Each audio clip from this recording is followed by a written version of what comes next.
done. You are an incorrigible delinquent at times. Behave yourself, man!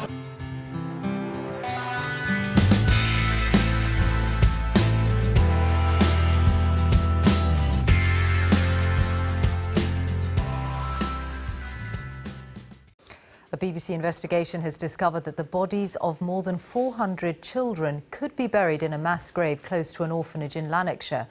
The children were residents of the Smileham care home run by Catholic nuns until it closed in 1981. Our social affairs correspondent Michael Buchanan reports. There is Ellen, who was 1, Helen, who was 5, and John, who was 9. And until today, there was little record that they'd ever lived.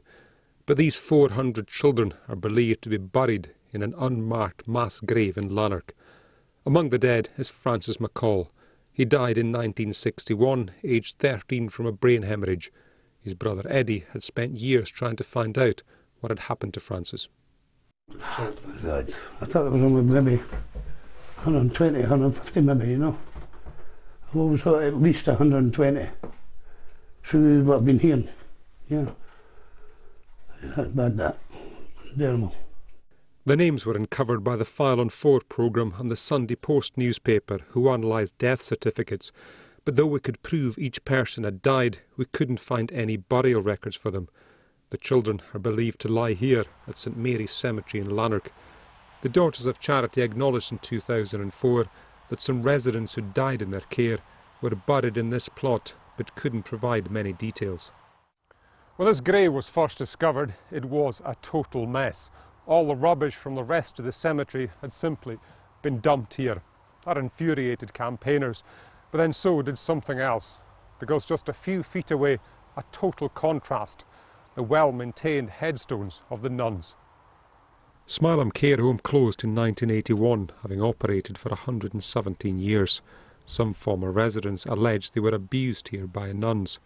Last month, campaigners held their annual vigil for the children of Smileham. Laid to rest were the ashes of Frank Doherty, who'd fought for 2 decades to reveal the truth.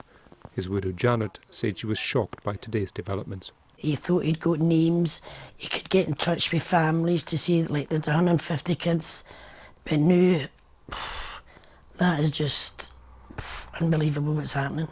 The orders, the people higher up should be telling the families exactly what happened to these kids.